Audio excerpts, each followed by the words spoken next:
My son-in-law punched me. My daughter demanded my 900K annuity, then left me alone in a motel near the tracks. How does a mother stay calm when the man her daughter married raises his hand to her? His palm struck my face. My daughter turned away. 2 weeks later, I was eating crackers alone in a motel by the tracks. No suitcase, no goodbye. They called it necessary, said I was forgetful, said it was best for everyone. But what they really wanted was my $900,000. They thought I was gone, but pain has a strange way of sharpening memory. I am Lois Mallory. I raised a daughter. I buried a husband. And now, I am about to reclaim everything they tried to erase.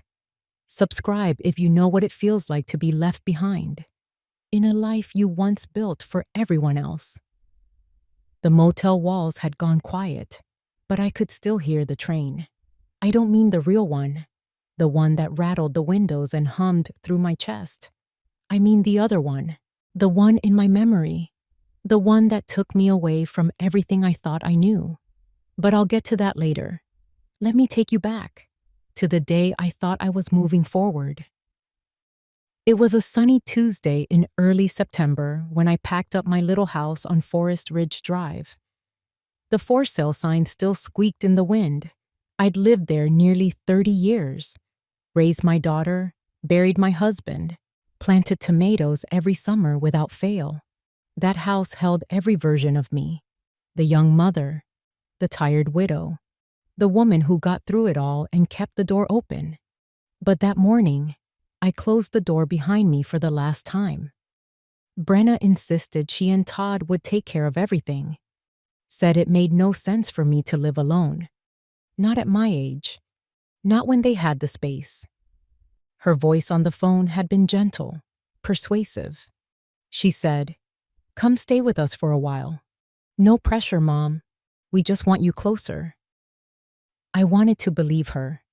The first night in their home, I did. The house smelled like cinnamon and lemon polish. The kids were off at a school event, so it was just the three of us. Brenna made roast chicken and wild rice. Todd poured wine and told some story about his coworker trying to fix a broken printer with duct tape. I laughed. I actually laughed. They gave me a lovely room on the main floor. Soft green walls, white linens, even a new photo frame on the dresser. I placed a picture of Harold, my husband, right into it. His smile made the room feel warmer. That night, as I lay in bed, I listened to the hum of the house around me. The pipes, the faint clatter of dishes being washed, Brenna's laugh through the kitchen wall. For the first time in months, I didn't feel so alone. I thought, maybe this is it. Maybe this is how it's supposed to be. Family, together again. And maybe you felt that too, haven't you? That fragile kind of hope. When you want something so badly, you ignore the corners that don't quite fit. You hold your breath, just to keep the peace. The next morning, Brenna brought me a tray with breakfast: toast, scrambled eggs, and a bright orange half of a grapefruit. She smiled as she set it down, said she was so happy to have me there, said this was going to be a new chapter. I smiled back. I wanted that chapter too. We spent the first few days sorting through boxes, making space for my things. Todd even carried up an old bookshelf from the garage so I could keep my novels and crossword puzzles within reach. He talked a lot those days, told me about the stock market, about inflation, about how everything's more expensive now, and how retirement just doesn't stretch like it used to. He talked, and I listened. I nodded politely. At dinner, he said he could help me set up online banking on his desktop. Said it would be easier for everyone if he could just help me keep track of bills, transfers, that sort of thing. I hesitated, but Brenna chimed in. Said it was only smart. Said it's what families do now. Financial transparency between generations. That phrase stuck with me. It sounded official, harmless. I said I'd think about it. That was the first time I saw a flicker of something behind Todd's eyes. But it passed. Or maybe I just looked away too fast. In the evenings, Brenna would bring up old photo albums, and we'd sit side by side on the couch flipping through them. She showed me pictures of her first-grade field trip, of Harold grilling in the backyard, of Christmas mornings where we wore matching pajamas. She laughed. I smiled. But something felt rehearsed. Little things. The way she moved my mail before I could read it. The way Todd never knocked when he entered my room. The way she'd mention how hard they were working to keep the house running. Still, I brushed it aside. I reminded myself. They opened their home. They made space. They're helping. And isn't that what mothers do? We excuse. We justify. We shrink ourselves to fit the lives of the people we love. Looking back now, I wish I'd paid more attention. I wish I hadn't ignored the heaviness in my chest when Todd laughed a little too loud at my hesitation. I wish I'd listened to the quiet voice that said something wasn't quite right. But I didn't. I let the warmth of that first week convince me it would last. I let myself believe I was finally home. The warmth of that first week didn't last long. Not in the way I had hoped. It started small. Little comments Todd would make as he refilled his coffee. Gas is up again. Eggs are nearly $4 a dozen. And retirement savings? Practically worthless these days. I listened, nodded, stirred my tea. It felt like background noise at first, but it kept coming. Every day, some new remark about the economy, the rising costs, the way families need to be smarter about planning ahead. One afternoon, I came into the kitchen and found Todd already sitting at the counter, laptop open. He looked up and smiled like he had been waiting, said he'd been thinking about ways to help me manage my accounts better, said with all the online tools available now, it just didn't make sense for me to struggle through paper statements. I told him I wasn't struggling. He chuckled, said it was about convenience. He offered to set up my bank's online portal on his desktop so he could show me how to use it. I hesitated. He said it would save me the trouble of calling customer service every time I needed something. I didn't recall ever calling customer service. Still, I let him do it. He moved quickly, typed in my account number from a letter I'd left on the table, clicked through tabs like he'd done it 100 times before. I sat beside him, watching, unsure where the edge was between helpful and intrusive. That same week, Brenna started offering to help me sort my mail, said she didn't want me bothered with junk ads and insurance solicitations. She brought a little wicker basket into my room and told me to leave everything there. She'd go through it while she watched TV at night. I told her I could handle it. She smiled and said she knew I could, but that I shouldn't have to. She used words like shared transparency, said it was something all modern families were doing, everyone looking out for each other. No secrets. I didn't remember keeping secrets. Then came the talk about bills. Brenna asked if I wanted her to add my utilities and health premiums into their household budget. She said it would be easier for them to just handle the payments directly, and then I could reimburse them once a month. I said I preferred paying things myself. She looked disappointed, told me it made her feel excluded. That word stayed with me. Excluded. Later that evening, I found her sitting quietly on the couch. Todd was upstairs. The kids were already asleep. She was staring at a spreadsheet on her tablet. When I walked in, she quickly closed it. Said she was just checking something for work. I believed her. The next morning, she offered to clean out the bottom drawers of my dresser. Said they were cluttered and hard for me to reach. While she was there, she opened one of my old filing folders. Said it looked disorganized. I had kept every letter from Harold, old tax records, and the original contract for the annuity he left me. She lifted the papers, glanced through them, then slipped them back in with a strange smile. Said she'd help me organize everything properly that weekend. By then, the air in the house had changed. It was subtle, but I could feel it. Todd started leaving financial articles open on the dining table, titles like Protecting Retirees from Their Own Mistakes. One of them had a highlighted section, Cognitive Decline and Financial Oversight. Brenna began reminding me about little things I had forgotten. A grocery item I hadn't written down. The date of a dental appointment. She made it seem casual, helpful, but the reminders kept stacking. Quiet, constant, unspoken suggestions that I might be slipping. I wasn't slipping. I was watching. I saw how Brenna handled my mail before I did. How Todd bookmarked my online banking page and left it open. How they started using words like simplified access and shared responsibility. The more they helped, the less I touched. And somewhere in that space between gratitude and suspicion, I began to feel smaller. Not physically, but in presence. I still smiled. I still said thank you. But at night, when I lay in bed and looked at Harold's photo, I whispered a few words only he could hear. I told him I was still here. And I wasn't blind. It happened on a Wednesday, late afternoon. The kind of hour when sunlight fades just enough to cast long shadows across the floor, and everything feels a little heavier than it should. I had made a mistake, a small one really. I knocked over a glass of water at the dinner table. The glass tipped, spilled across the tablecloth, and trickled toward Todd's laptop before he could lift it. He had been on a call, a tense one, something about missed payments and deadlines. I couldn't hear the full conversation, only the edge in his voice. When the water spilled, he froze for a second, then stood, and then, with the back of his hand, struck me across the face. The sound wasn't loud, but the stillness that followed was deafening. I didn't move. My cheek burned. My ears rang.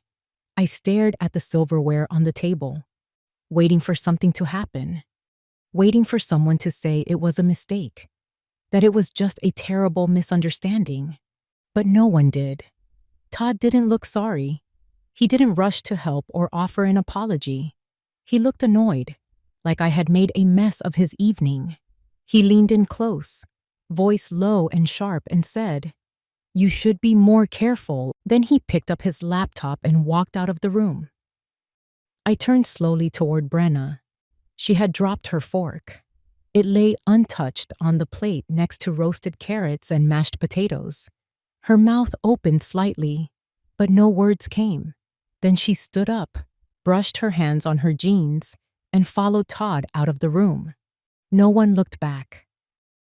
Later that evening, she came into my room. Her tone was quiet, soft even. She didn't mention the slap. She didn't ask if I was all right. Instead, she said, "Mom, Todd's under a lot of pressure right now. With the business, the house, the kids. He's doing his best." She paused like she was waiting for me to say something. I didn't. So she continued, "Just try not to upset him." Then she turned off the hallway light and closed the door behind her. I sat on the edge of the bed, hands folded in my lap, trying to feel something other than the dull ache spreading across my cheek. I looked at Harold's photo on the nightstand. I waited for the tears, but they didn't come. Not that night. Instead, I sat still and listened. Listened to the sounds of dishes clinking in the kitchen, to the faint hum of a television in the next room, to my own breath, measured, shallow, and steady. Something shifted in me that night. I had always known how to hold silence, as a wife, as a mother, as a woman of my generation. We learned early on to keep things inside, to carry pain quietly, like a stone in the pocket of a dress. But this was different. This wasn't grief. It wasn't fatigue. It was something colder. I had trusted them. I had given up my home, my space, my privacy, all in the name of closeness, of belonging. And now, I sat in a room that wasn't mine, inside a house that wasn't safe, next to people who didn't see me anymore. They saw a name on a bank statement. They saw a burden that needed managing. I didn't sleep that night. I lay on my back, eyes fixed on the ceiling, counting the seconds between footsteps in the hallway and the sound of the furnace turning on. By morning, the bruise had faded to a yellowed patch beneath my cheekbone. Brenna brought me tea like nothing had happened. She talked about grocery lists and the kids' soccer practice. I nodded, stirred the tea, sipped. I had never felt more alone. There are different kinds of isolation. There's the kind that comes from being far away, from living alone in a quiet house with a calendar full of empty days. And then there's the kind that happens in a room full of people who say they love you. That kind stays longer. That kind cuts deeper. And in that moment, with my cup trembling in my hand and my daughter's voice drifting in from the hallway, I realized something I hadn't wanted to admit. I was no longer a guest in this house. I was an object, and objects don't get to speak. The room they moved me into was smaller. No more soft green walls.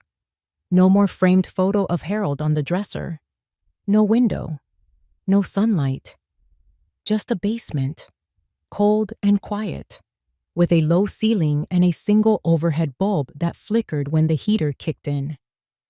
Brenna called it temporary, said it was safer. The stairs were steep, and she worried about me falling on the main floor. Said they were thinking of converting the space into a proper suite. Said it would be cozy. I didn't argue. There was no lock on the inside of the door, only a latch from the outside.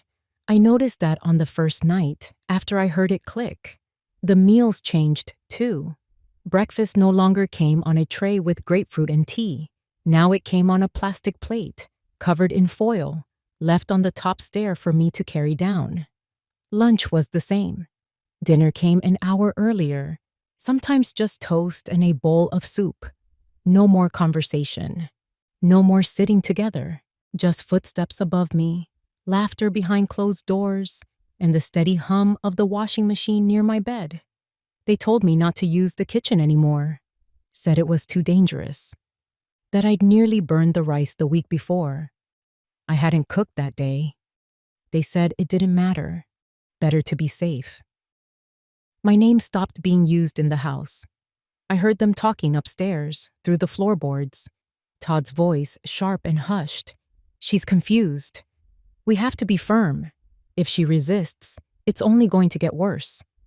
Brenna responded softly, barely a whisper. We just have to protect her from herself. One afternoon, the phone rang. I heard it from the hallway. I walked upstairs and reached for it. But Brenna got there first.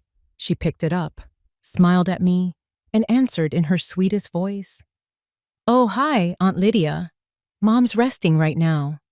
She's been so tired lately. She paused.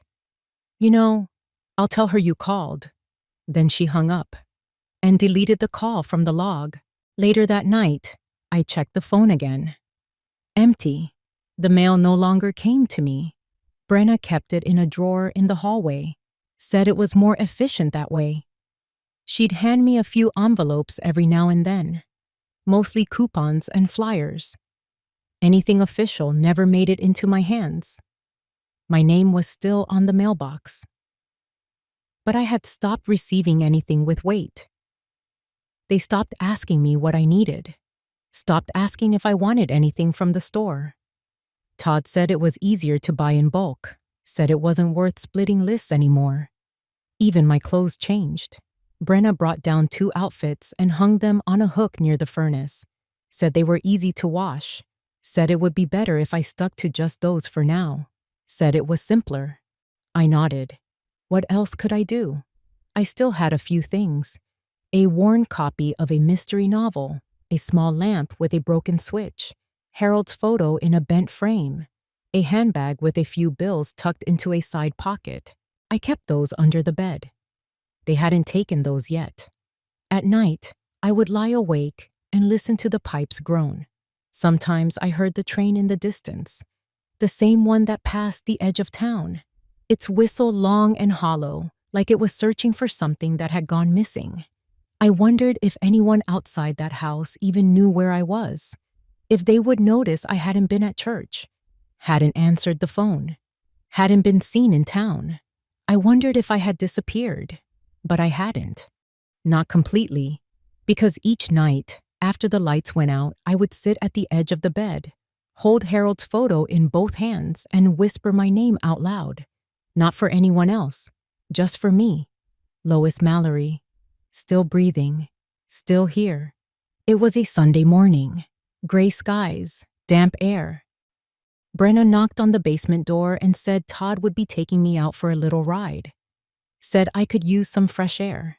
Said it would lift my spirits. I had not asked for air, but I said, all right. I changed into one of the 2 outfits she allowed me to keep, a plain gray sweater and black slacks. The clothes had grown stiff from repeated washing. I brushed my hair, slipped on my shoes, and tucked Harold's photo into my bag without thinking. When I came up the stairs, Todd was waiting at the door. He didn't say good morning. He carried a duffel bag I didn't recognize. Said Brenna had packed a few things for me. Said I might want to stay overnight. Said it would be good for everyone. I didn't ask where we were going. The ride was quiet. No music, no small talk. Just the steady sound of tires on wet pavement. I looked out the window, but the streets didn't look familiar. We passed a row of storage units, an old feed mill, a gas station with broken lights.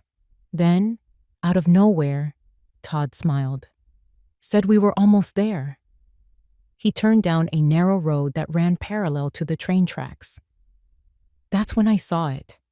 The Railroader Motel. The sign was half lit, one letter flickering.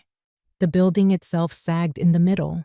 A single row of doors faced the tracks. Paint peeled from the siding. The air smelled like rust and old rain. Todd pulled into the lot, parked, and stepped out without a word. He opened the passenger door, handed me the duffel bag, and set it on the curb. Then he straightened up, adjusted his collar, and looked at me for the first time since we left the house. He said, "This is your new place." He didn't smile this time. Said it was quiet, affordable, and close enough if we needed anything. Said I should be grateful. Then he got back in the car and drove away.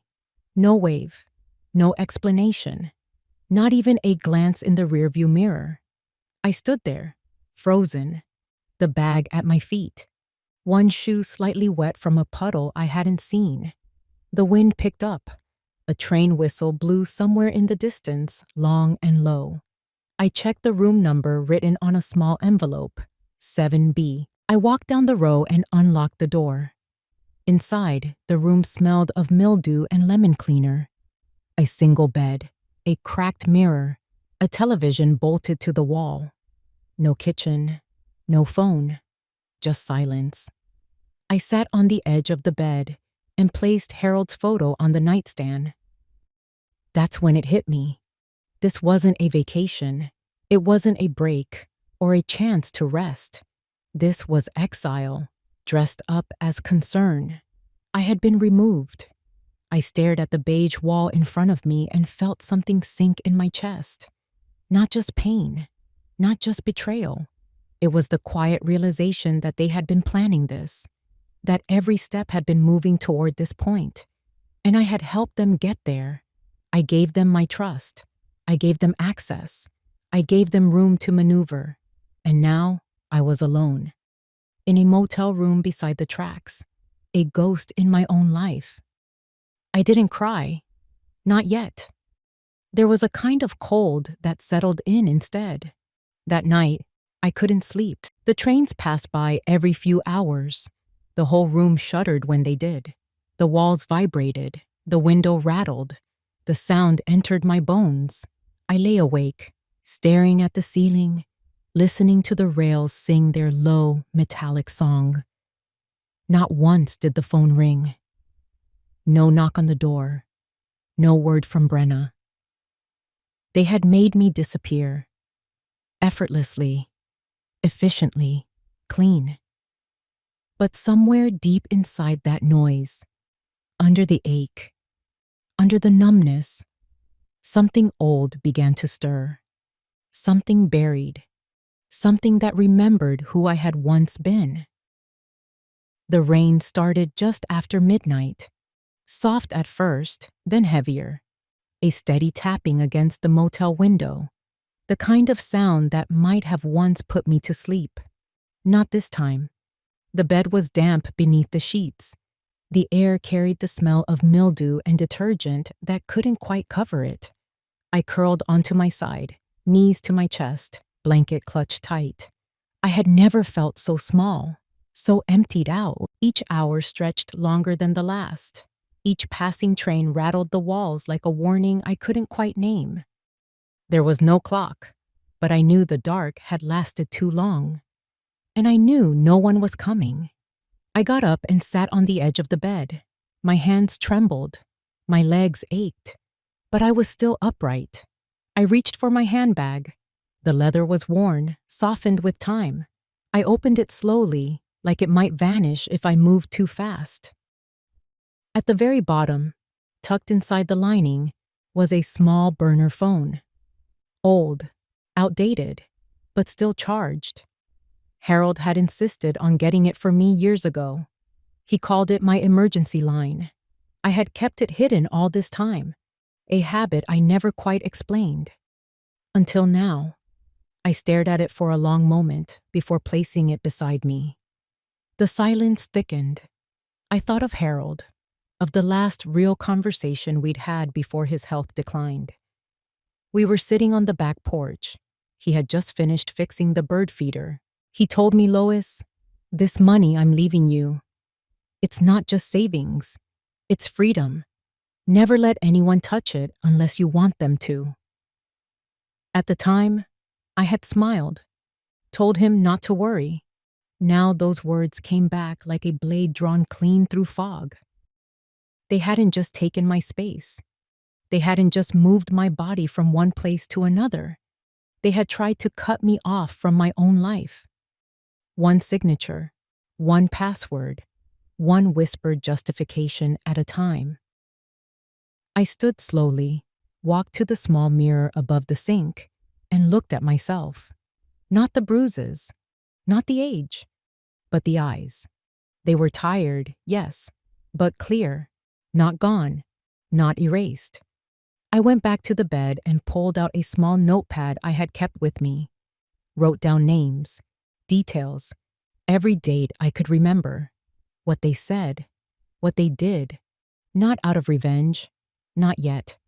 Out of preservation, because I knew what Brenna would do next. She would report me missing, play the worried daughter, say I wandered off, say I was unstable.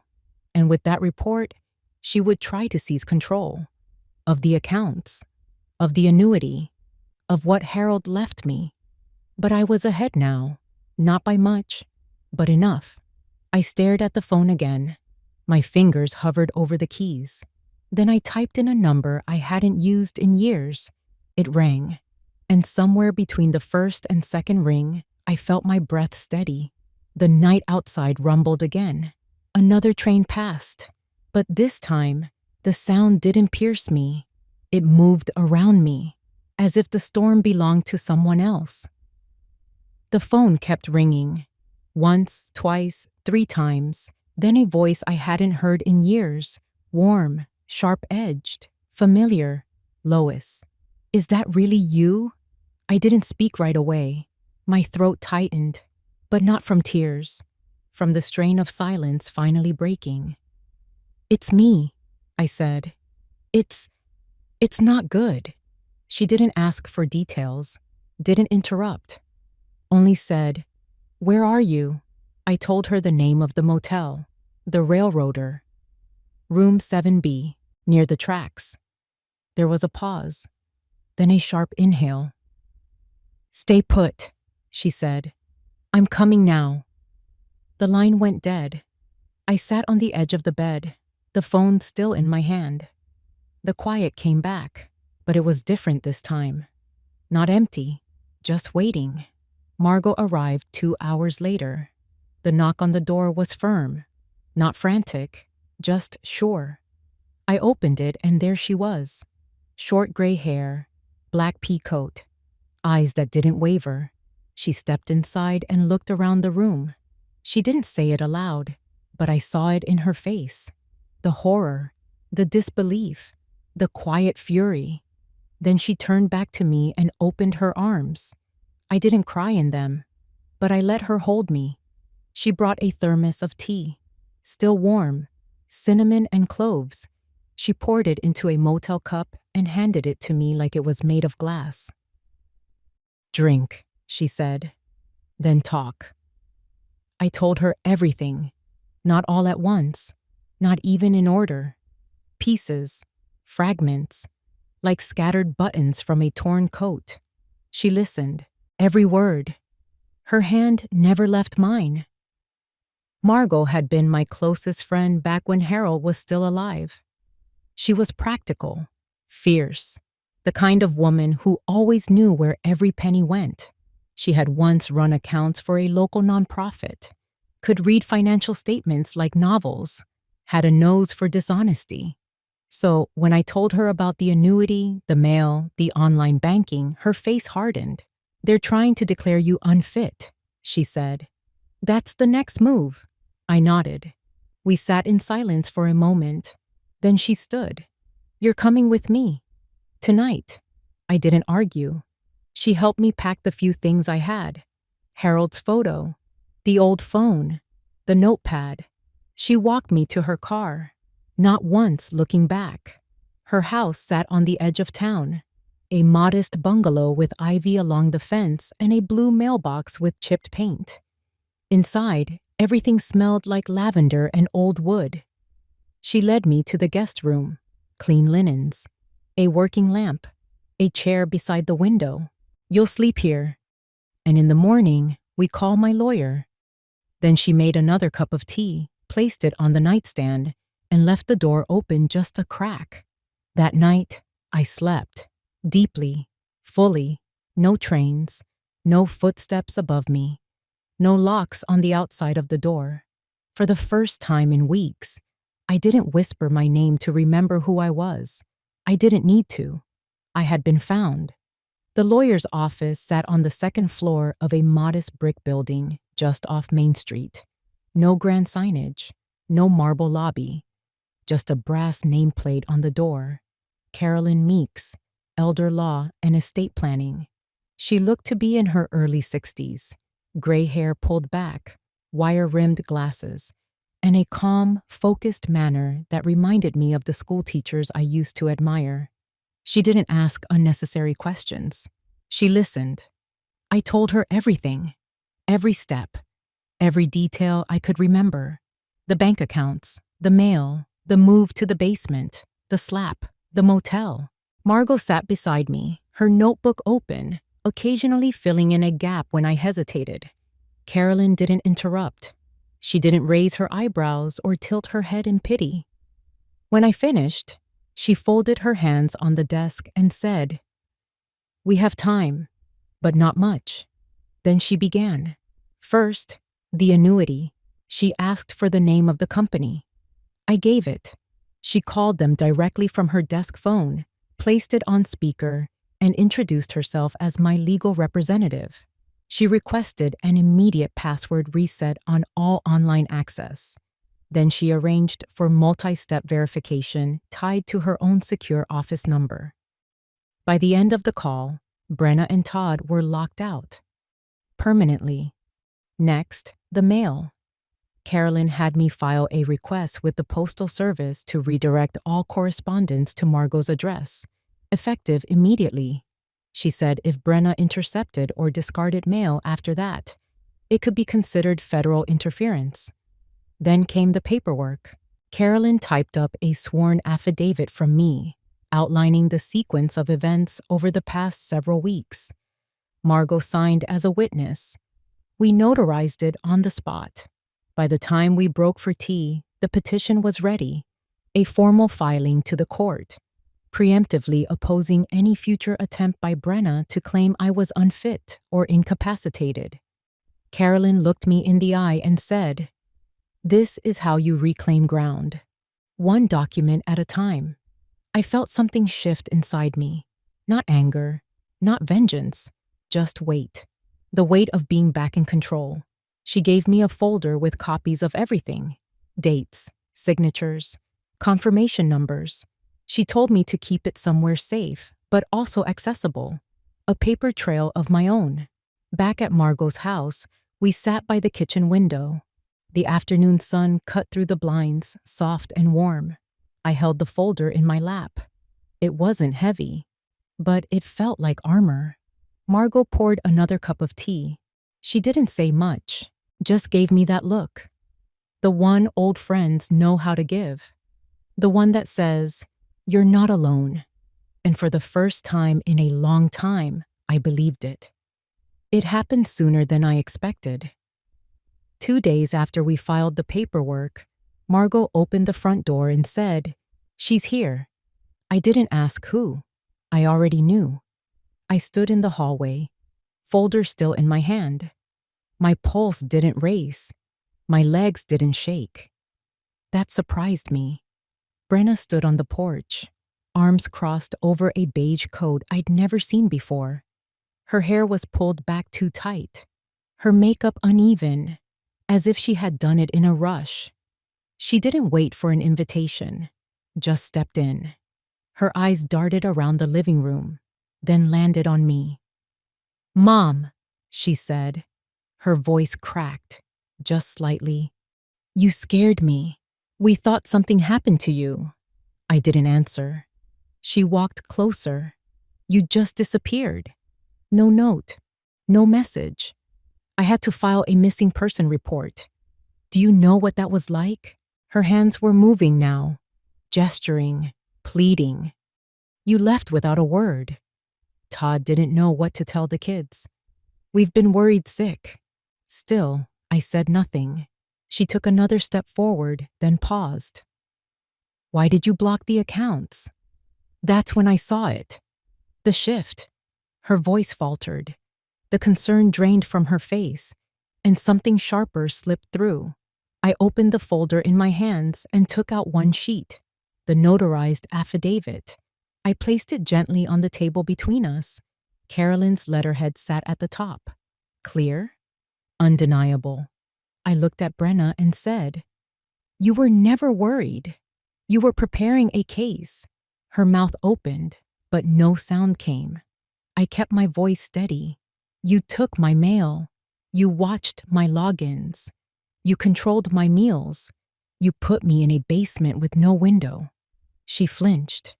"And when that didn't break me, you left me at a motel with a bag and no goodbye.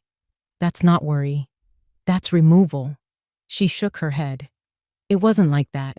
You're twisting things. We were trying to help. Todd was trying to help." I stepped closer, just enough for her to see my eyes clearly. "No, Brenna. You were trying to erase me. But you forgot something." Her voice was barely above a whisper. "What?" I leaned in, calm as still water. "People show you who they are when they think you're powerless." I paused. "And I saw you." She stood frozen, not crying, not yelling, just still. Margot walked into the room then.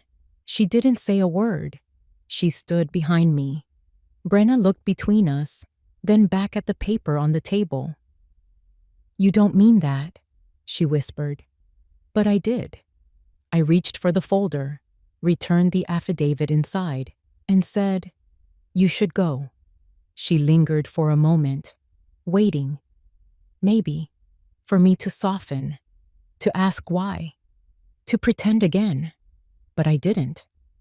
She turned and walked out, her shoes loud on the porch steps. The door closed behind her with a soft, final click. I let out a breath I hadn't realized I was holding. Margot poured tea without a word. We sat in silence, the steam rising between us. And just like that, the noise was gone. No screaming, no apologies, only truth. The courthouse was quiet that morning. Overcast skies, crisp wind, no crowds, no spectacle. just a few cases on the docket, one of which carried my name. In the hallway outside the courtroom, Carolyn reviewed the documents one last time. Margot stood beside me, calm as ever. I felt grounded, not nervous, just ready. Inside, the hearing moved quickly. Brenna sat with a lawyer I didn't recognize. She wore black, her face drawn and pale.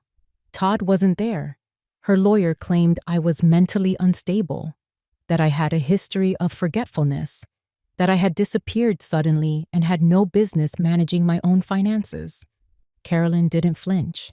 She handed the judge our affidavit, presented the notarized testimony, submitted the records of recent logins, notarized bank authorizations, and witness statements from Margot and a neighbor who hadn't seen me in weeks. Then she said just one sentence. What they called a disappearance was escape. The judge looked over the files slowly, page by page. Then, without raising her voice, she said, "There is no legal basis for guardianship. The petition is denied. The respondent retains full rights and legal capacity." It was over. Brenna didn't look at me. She gathered her purse. She walked out of the courtroom, heels clicking hard against the tile. Still no apology, just absence. Carolyn turned to me and nodded once. Margot squeezed my hand. Outside, the wind had picked up. I pulled my coat tighter around my shoulders. We didn't celebrate.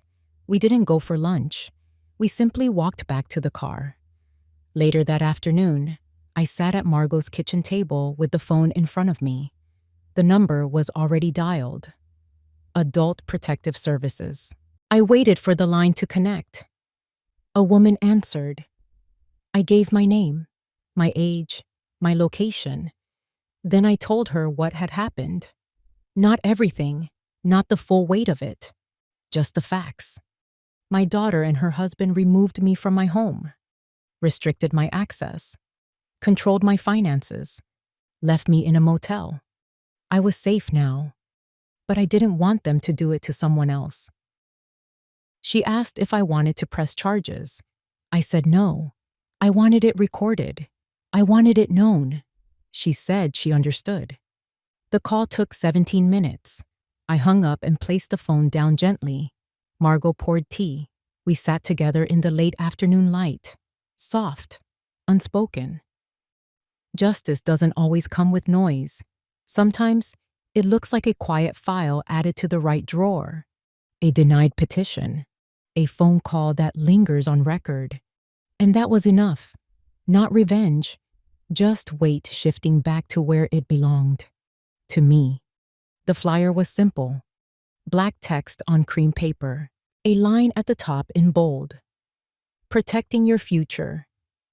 A discussion for retirees. Below it, just a date, a time, and the name of the place. Community Room B, Hayden Public Library. I didn't expect many to come, but on the day of the event, they filled every chair. 12 women, most around my age, some older, a few with their daughters beside them. Others came alone. Margot stood near the coffee table, refilling paper cups, arranging cookies on a tray like it was Sunday school again.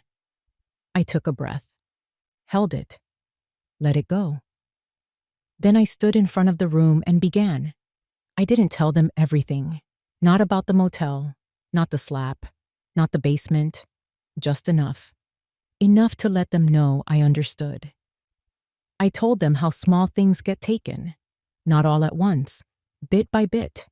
A password here, a letter there, a suggestion to hand over one bill, then another. I saw heads nodding, eyes narrowing with recognition. I told them about my annuity, about how it had been set up to protect me, about how close I came to losing it, not because I was careless, but because I trusted too much, not too easily, just too long. Then I passed around a short checklist Carolyn had helped me put together. Simple things. Naming a secondary contact, tracking changes in account access, knowing the signs when concern becomes control. We talked. Not just me. Them too. Stories began to emerge. One woman said her grandson had moved into her house and changed the Wi-Fi password. Another had her mail forwarded without her permission. A third had signed something she didn't fully understand. Turned out it gave her son joint access to everything. They weren't angry. They were tired, relieved to be heard, grateful that someone had spoken first. Afterward, a few lingered. One woman came up to me and held my hand for a moment. She didn't say much, only this. I thought I was the only one. That night, Margot and I packed the extra papers back into a folder and loaded them into the trunk of her car. Neither of us spoke on the drive home. Not from sadness, from stillness. Later, before bed, I stood by the guest room window and looked out into the quiet street. Something had shifted again. This time, not inside me, but around me. A woman finds her voice once, but she keeps it by using it. I wasn't just a survivor anymore. I was a keeper of stories, and maybe even a guide. The apartment was small. 1 bedroom, white walls, a balcony that faced the railway tracks. Some might have seen that as a flaw. Too much noise, too close to the rattle and the metal. But I chose it on purpose. It was quiet most of the day. And when the trains did come, I didn't flinch. I learned their rhythm. Afternoon at 3:20, evening around 7, one just after midnight, low and long like a hymn through steel. I filled the space slowly. A secondhand couch, a bookshelf, a tea kettle that whistled, a photo of Harold on the mantel beside a vase of dried lavender. I didn't take much with me, just what mattered. There was no one checking my mail now, no one sorting my bills, no one hovering behind me at the bank. I watered my plants in the morning, cooked what I liked, read when I wanted, and slept through the night. Freedom, I discovered, is not loud. It doesn't always come with a banner or a ceremony. Sometimes, it looks like a cup of tea cooling on the windowsill, or the sound of your own breath filling the room. I didn't speak to Brenna again. There was no need. Some things are better left as they are. Not forgiven, not forgotten, just understood. She made her choice, and I made mine. One afternoon, I sat out on the balcony with a bowl of strawberries and a glass of water. The sun hit the railing just right, casting a long shadow across the floorboards. In the distance, I heard the whistle. The rumble grew louder. The glass in the door trembled just a little. I closed my eyes. That sound used to haunt me, used to shake me down to the bone. Now it passed through me, not as fear, but as proof. Proof that I was still here, still whole, still mine. The train roared past, a blur of silver and speed. I opened my eyes. The world kept moving, and so did I.